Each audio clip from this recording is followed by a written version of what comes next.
ఈ మధ్య కాలంలో అయితే ఫోన్ ఓపెన్ చేయంగానే ఏదైనా రెసిపీ వస్తుంది అని అనుకుంటే ఇదే రెసిపీ అన్నమాట. అదే వైరల్ బాలబయాన రెసిపీ అన్నమాట.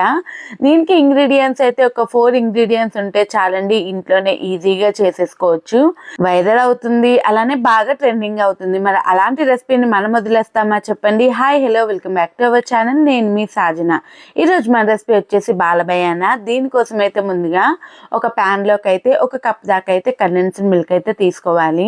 ఆ తర్వాత పచ్చి కొబ్బరి తురుమును అయితే నేను వేస్తున్నాను. మీ దగ్గర అవైలబిలిటీ లేదంటే డిస్నట్ కోకోనట్ పౌడర్ ఉంటుంది కదా, అది కూడా యూజ్ చేసుకోవచ్చు. ఆ తర్వాత 1 స్పూన్ దాకా నెయ్యి వేస్తున్నాను. మీకు కావాలంటే బటర్ కూడా యాడ్ చేసుకోవచ్చు, అంటే నెయ్యి ప్లేస్లో బటర్ యాడ్ చేసుకోవచ్చు అనమాట. ఆ తర్వాత ఈ 3 కూడా బాగా కలిసేలాగైతే నీట్గా అయితే స్పూన్తో కలిపేసుకోవాలి. ఇలా బాగా కలిపేసుకున్న తర్వాత స్టవ్ ఆన్ చేసుకొని గ్యాస్ మీద అయితే పెట్టేసుకోవడమే. పెట్టేసుకున్నాక ఇలా కొద్దిగా కలుపుతూ అయితే దగ్గర పడాలన్నమాట. కింద అడుగంటే అంటే కండెన్స్డ్ మిల్క్ అనేది తొందరగా అడుగంటుతుందండి. చూసుకుంటూ అయితే ఇలా కలుపుతూ ఉండాలన్నమాట. ఇలా దగ్గరికి వచ్చిన తర్వాత ఇంకా స్టవ్ ఆఫ్ చేసేసుకొని ఇది పూర్తిగా చల్లార్చుకోవాలన్నమాట. ఇలా కొద్దిగా గోరువెచ్చగా అయిన తర్వాత ఒక ప్లేట్లోకి ట్రాన్స్ఫర్ చేసేసుకొని ఆ తర్వాత అయితే ఫ్రిడ్జ్లో అయితే ఒక అరగంట పాటు పక్కన పెట్టేసుకోవాలి. అరగంట తర్వాత ఇంకా మనకి మంచిగా అంటే మొత్తం చల్లగా అయిపోయి ఉంటుంది కాబట్టి ఆ తర్వాత ఇలా అయితే ఉండల్లా చేసేసుకోవాలి. అంటే చిన్న రసగుల్లా టైప్లో అయితే ఇలా అయితే ఉండల్లాగా అయితే చేసేసుకోవాలి. మీరు కావాలంటే పెద్ద సైజులో కూడా చేసుకోవచ్చు. నేను చిన్న సైజులో చేశాను. ఇలా అన్నిటినీ చేసేసుకున్న తర్వాత వీటిని పక్కన పెట్టేసుకోవాలి. తర్వాత ఒక కడాయిలోకి అయితే కొద్దిగా షుగర్ అయితే తీసుకోవాలి. ఇక్కడ షుగర్ అయితే ఏంటంటే మీరు తీసుకునే ఉండలకి తగ్గట్టు అయితే తీసుకోవాలన్నమాట. ఆ తర్వాత ఇది పూర్తిగా క్యారమలైజ్ అవ్వాలన్నమాట.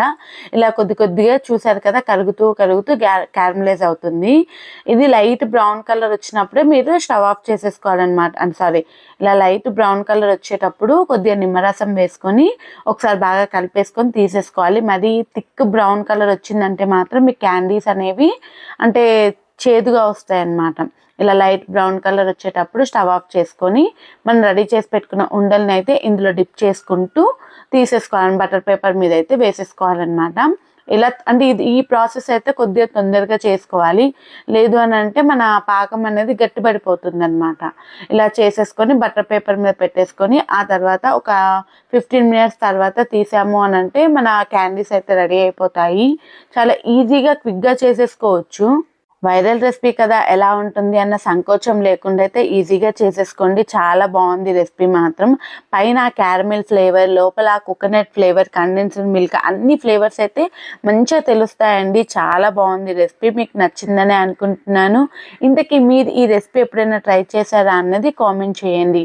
అలానే ఇంకేమైనా రెసిపీస్ కావాలన్నా సరే కామెంట్ చేయండి. రెసిపీ నచ్చితే లైక్ చేసి సబ్స్క్రైబ్ చేసేసుకోండి. అలానే మరిన్ని కొత్త వీడియోస్ కోసం మన ఛానల్ సబ్స్క్రైబ్ చేసేసుకోండి. Thank you all.